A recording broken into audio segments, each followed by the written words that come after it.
Hello friends, creature എൻക്ലേവിൻ്റെ പുതിയൊരു വീഡിയോയിലേക്ക് എല്ലാവർക്കും സ്വാഗതം. ഇന്ന് നമ്മൾ പരിചയപ്പെടാൻ പോകുന്നത് ഹെർമിറ്റ് ക്രാബുകളെ കുറിച്ചാണ്.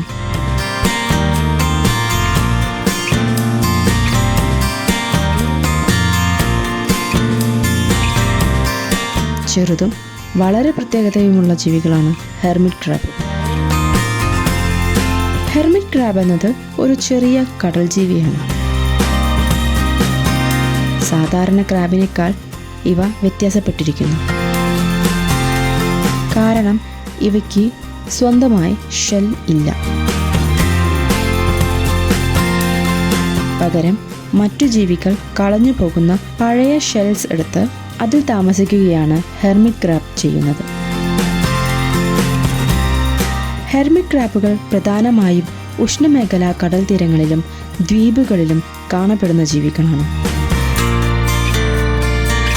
കിഴക്കൻ ആഫ്രിക്ക, ഇന്ത്യയുടെ തീരപ്രദേശങ്ങൾ, കരീബിയൻ ദ്വീപുകൾ, ഓസ്ട്രേലിയ, പസഫിക് ദ്വീപുകൾ എന്നീ സ്ഥലങ്ങളിലാണ് പ്രധാനമായും ഇവയെ കാണപ്പെടുന്നത്.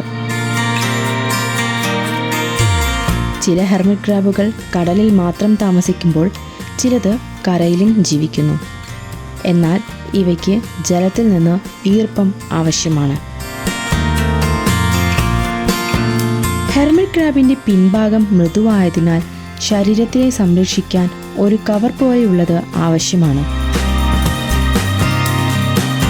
അതിനാലാണ് ഇവ മറ്റുള്ളവരുടെ പഴയ ഷെൽ ഉപയോഗിക്കുന്നത്.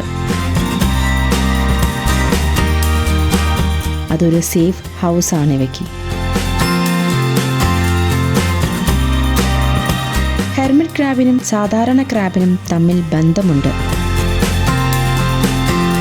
പക്ഷേ ഇവ ഒരേ കുടുംബത്തിൽ പെടുന്നവരല്ല. സാധാരണ ക്രാബുകൾ പൂർണ്ണമായും കഠിനമായ ഷെല്ലുള്ളവയാണ്. ബക്കിയൂര എന്ന ശാസ്ത്രീയ വിഭാഗത്തിൽപ്പെടുന്നവയാണിവ. ഇവയുടെ പുറം ശരീരം മുഴുവനായും കവർ ചെയ്തിരിക്കും. ഒപ്പം ഇരുപക്ഷങ്ങളിലുമായി 10 കാലുകളും കാണാം. എന്നാൽ ഹെർമിറ്റ് ക്രാബുകളുടെ പിൻഭാഗം മൃദുവാണ്. അതിനാൽ സംരക്ഷണത്തിനായി മറ്റുള്ളവ ഉപേക്ഷിച്ച ഷെല്ലുകൾ അവർ ഉപയോഗിക്കുന്നു. ഇവ നൊമോറ എന്ന വിഭാഗത്തിൽപ്പെടുന്നു. ഇവ ഷെല്ലുകളിൽ ശരീരമാകെ ഒളിപ്പിച്ചു വയ്ക്കും. മാത്രവുമല്ല, ഇവ സമൂഹത്തിൽ ജീവിക്കുന്നു. ഹെർമിറ്റ് ക്രാബുകൾ കൂടുതലായും കടൽ തീരങ്ങളിലും ദ്വീപുകളിലും കാണാം. ചിലർ ഇവയെ പെറ്റായും വളർത്തുന്നു.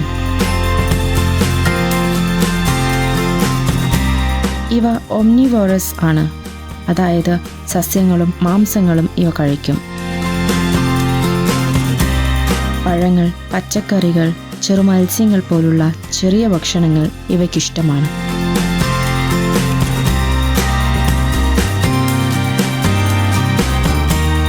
ഇവയെ പെറ്റായി വളർത്തുമ്പോൾ കുറച്ചു കാര്യങ്ങൾ ശ്രദ്ധിക്കണം.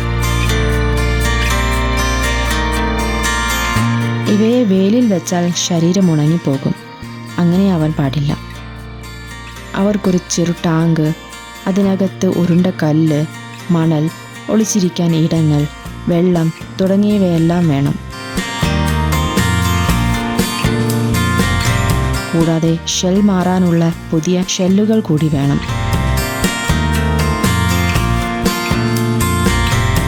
ഹെർമിറ്റ് ക്രാബുകൾ സോഷ്യൽ ജീവികളാണ്. ഒറ്റയ്ക്ക് കഴിഞ്ഞാൽ ഇവയ്ക്ക് ബോറടിക്കും. മാത്രവുമല്ല, അസുഖങ്ങൾ വരാനും സാധ്യതയുണ്ട്. അതുകൊണ്ട് വളർത്തുമ്പോൾ കൂട്ടമായി വളർത്താൻ പ്രത്യേകം ശ്രദ്ധിക്കണം.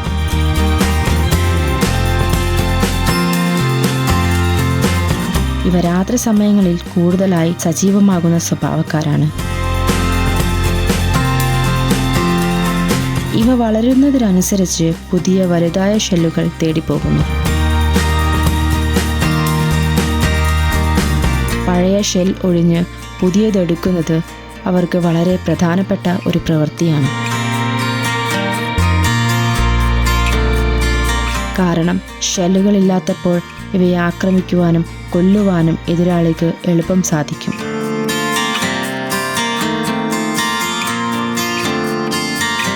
ഷെല്ലുകളാണ് ഇവയ്ക്ക് പ്രൊട്ടക്ഷൻ കൊടുക്കുന്നത്. വലിയ മത്സ്യങ്ങൾ, പക്ഷികൾ എന്നിവയാണ് പ്രധാന ശത്രുക്കൾ.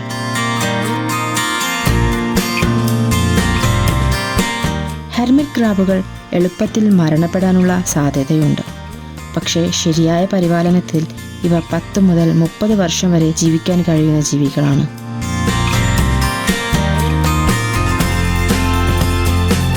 ഇവയുടെ പ്രജനനം വെള്ളത്തിൽ മാത്രമേ നടക്കുകയുള്ളൂ. പെൺക്രാബുകൾ ഒരുപാട് മുട്ടകൾ വയറിനടിയിൽ വഹിക്കും. പിന്നീട് അവ കടലിൽ തുറന്നയക്കും. കുഞ്ഞു ക്രാബുകൾ കടലിൽ വളർന്ന് പിന്നീട് കരയിലേക്ക് വരും.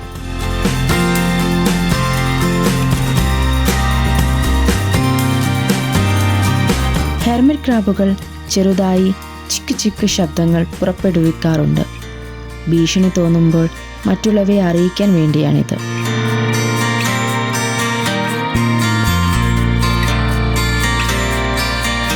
ഹെർമിറ്റ് ക്രാബ് ഒരു ചെറിയ ജീവിയാകാം, പക്ഷേ അതിൻ്റെ ജീവിത രീതിയും കഴിവുകളും അതിശയിപ്പിക്കുന്നതാണ്.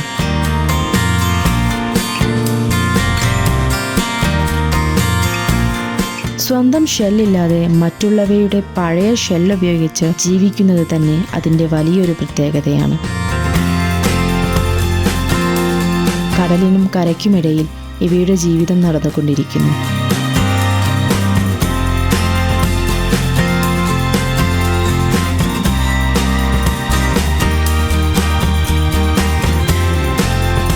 ഇനിയും ഇതുപോലുള്ള എക്സോട്ടിക് ആനിമൽസിൻ്റെ വീഡിയോകൾക്കായി ക്രിയേച്ചർ എൻക്ലേവ് എന്ന ഞങ്ങളുടെ ചാനൽ ഫോളോ ചെയ്യൂ.